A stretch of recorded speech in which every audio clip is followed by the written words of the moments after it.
আসলে পেজ নিয়ে আমরা সবাই কাজ করতে এসেছি, তো যা বললাম। হ্যালো এভরিওয়ান, সবাই কেমন আছেন? আশা করি অনেক ভালো আছেন। অনেক দিন পরে একটা লং ভিডিও নিয়ে হাজির হলাম। তো এখানে আমার শ্বশুর বড় হজে যাবে, তো সবাই আমরা ছোটোখাটো একটা ফ্যামিলি পার্টি, সবাই একসাথে খাওয়া দাওয়া করবো। একসাথে হাত মহতের কথা তো বলা যায় না, কে কখন কি হয়। সবাই একসাথে, যে আমার চাচি শাশুড়িরা, ফুফু শাশুড়িরা, আমার ননাসরা, আমরা সবাই একসাথে মিলেমিশে কথা বলতেছি, একসাথে খাওয়া দাওয়া করব। তো তাকে কী কী পর্যায়ে আল্লাহ যেন সবার স্বপ্ন, আল্লাহর গড় দেখার তৌফিক সবাইকে আল্লাহ যেন দান করে, এই দোয়াই করবেন। সবার যেন আল্লাহ তার কপালে সে ভাগ্য জুটায় যে আল্লাহর গড় যেন দেখতে পারে। তারপরে দুপুর গড়িয়ে গেল, আমরা সবাই আমবত্তা খাচ্ছি। আর যাই বললাম, আমরা সবাই নতুন ফেসবুক নিয়ে সবাই একটা পেজ খুলেছি, অনেক আশা নিয়ে কন্টেন্ট ক্রিয়েটারও হব। তো অনেক কন্টেন্ট ক্রিয়েটার দেখেন অনেক ফলোয়ার হয়ে যায়, বাট আবার অনেক ভিউ হয়ে যায়, কিন্তু মনিটেশন পাচ্ছে না। এইতে হতাশ হওয়ার কিছু নেই, এটা হয়তো ফেসবুকেরই আপডেট, তাই না?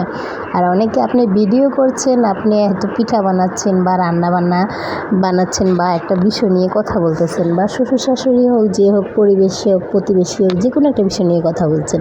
ওইখানে যদি কমেন্ট করে যে সাপোর্ট দিলে সাপোর্ট পাবেন, ভালোবাসা দিলে ভালোবাসা পাবেন, আমার বাড়ি ঘুরে আসবেন, তাহলে ওই ভিডিওর সাথে কমেন্টের কোনো উত্তর আপনি খুঁজে পান? আমাকে বলেন তো। এটাতে আপনার পেজেরও ক্ষতি, যাকে বলেন না, যার পেজে কমেন্ট করেন তারও ক্ষতি। তো কেন রে ভাই এটা করো কেন?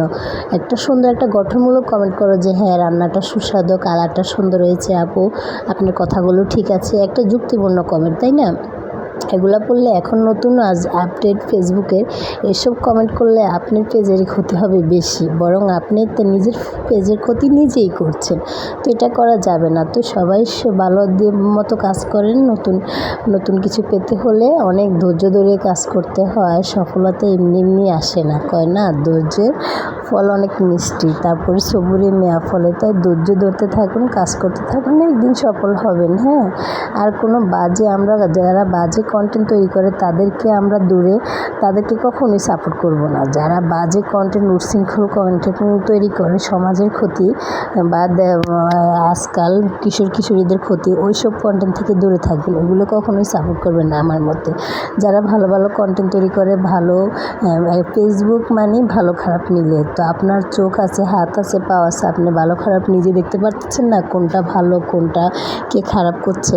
তো ওইগুলো যেহেতু উচ্ছৃঙ্খল নাচন কুদন, ওগুলো থেকে দূরে থাকি আমরা। যারা বাজে কন্টেন্ট, মিথ্যা রটা, ওগুলো থেকে দূরে থাকি, ভালো কন্টেন্ট তৈরি করি। তো এই যে আমাদের জাল আমরা সবাই আছে, আমার জালে তো আবার দেখেন গরমের ভিতরে সে পর্দা করে, সে এমন সবসময় পর্দা করে, তো এই জন্য এইভাবে বসে আছে হেজাব পরে, এই গরমের ভিতরে দেখেন। আর আমরা কি, তাই না?